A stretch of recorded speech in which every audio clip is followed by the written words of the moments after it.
Hello मित्रों, नमस्कार। आपका स्वागत है डियर मैथ चैनल पे। मैं हूं आपका दोस्त एंड होस्ट एनजे।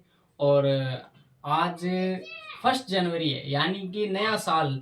तो सबसे पहले बच्चों से, पेरेंट्स से और हर एक भाई बहन से हैप्पी न्यू ईयर 2023। तो बच्चों, साल बदला है, वक्त बदला है, वक्त के साथ बदलना आपको पड़ेगा। हमें भी बदलना पड़ा है, आपको भी बदलना पड़ेगा। वक्त किसी के लिए रुकता नहीं है, वक्त तो चलता रहेगा। अगर हमें अपनी मंजिल पानी है तो वक्त के साथ साथ चलना पड़ेगा। वक्त किसी का मोहताज नहीं होता है। वो कहते हैं कि time is money but money is not time. ये बात एकदम क्लियर है कि पैसा ही सब कुछ है, लेकिन टाइम से बढ़कर नहीं है। ठीक है ना, टाइम ही सब कुछ पैसा होता है। तो अगर टाइम पे आप अपने टैलेंट की कदर करते हो और समय को बचाते हो और समय पे एक्शन लिया हुआ काम है ना, बहुत ज्यादा रिजल्ट देने वाला होता है। क्योंकि समय एक बार निकल जाता है ना, फिर वो किसी का नहीं होता है। तो उम्मीद यही है आपसे कि ये जो टाइम चल रहा है, अभी पेंडेमिक टाइम है ये स्टूडेंट्स के लिए और पेरेंट्स के लिए भी, क्योंकि 2 साल का गैप था। जिस वजह से क्या है कि बच्चों में भी इतना ज्यादा आलसपन आ गया, इतनी नर्वसनिटी आ गई कि वो अब प्रिपेयर नहीं हो पा रहे एग्जाम के लिए। है लेकिन उस लेवल पर नहीं है जिस लेवल पर होना चाहिए। तो उसमें अकेला स्टूडेंट कुछ नहीं कर सकता। पेरेंट्स, टीचर एंड स्टूडेंट खुद को भी 50% क्या है, सपोर्ट करना पड़ेगा।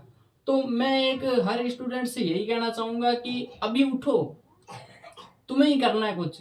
पेरेंट्स तुम्हें स्कूल डाल सकते हैं, रोज रेगुलर फीस भर सकते हैं, तुम्हारे लिए खर्चा उठा सकते हैं, टीचर आपको एक्स्ट्रा क्लास में बुला सकता है, पढ़ा सकता है, लेकिन करना किसको पड़ेगा? तुम्हें ही करना पड़ेगा।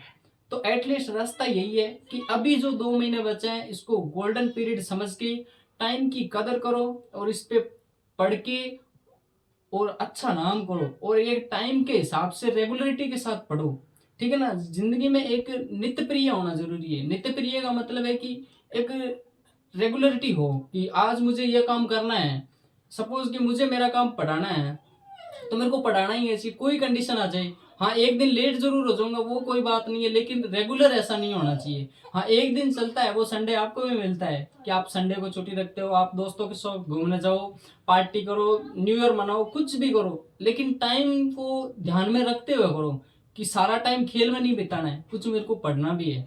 और इन 2 महीनों में अगर आपने अभी ध्यान दे लिया ना, फिर आप आराम से छुट्टियां मनाना और आराम से आगे की तैयारी करना। ऐसे ही आपको ऑनलाइन आपको कोर्सेज मिलते रहेंगे। और कोर्सेज की वजह, ऑनलाइन की वजह से ही आज क्या है कि दोबारा स्टडी स्टार्ट हुई है, वरना बीच में एकदम स्टडी पूरा का पूरा फुल स्टॉप लग गया था। तो दोबारा से मैं यही कहना चाहूंगा कि उठो, जागो और तब तक मित्रों को जब तक की सफलता प्राप्त ना हो। ये हमारे विवेकानंद जी ने बहुत अच्छा वर्ड कहा है।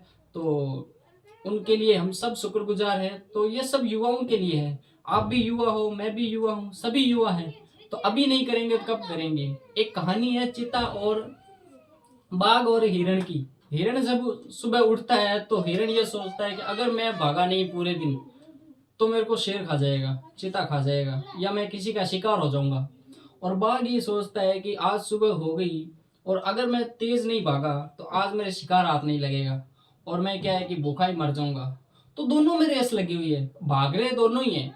तो वो डिपेंड आप पे करता है कि आप बाघ हो या हिरण हो। अभी जिस हिसाब से आपका टाइम चल रहा है तो उस हिसाब से टाइम है ना, वो बाघ बना हुआ है और आप हिरण के शिकार हो रखे हो। तो हमें बाघ बनना है, बागी बनो। ठीक है, तो रोज उठो और अपने लक्ष्य की ओर दौड़ो, वरना टाइम तो आपको लेके डूब रहा है। तो इस टाइम की कदर करो। सफर मुश्किल है लेकिन नामुमकिन नहीं। कुछ भी नहीं है नामुमकिन, अगर करना चाहो तो दोबारा आप सबको हैप्पी न्यू ईयर।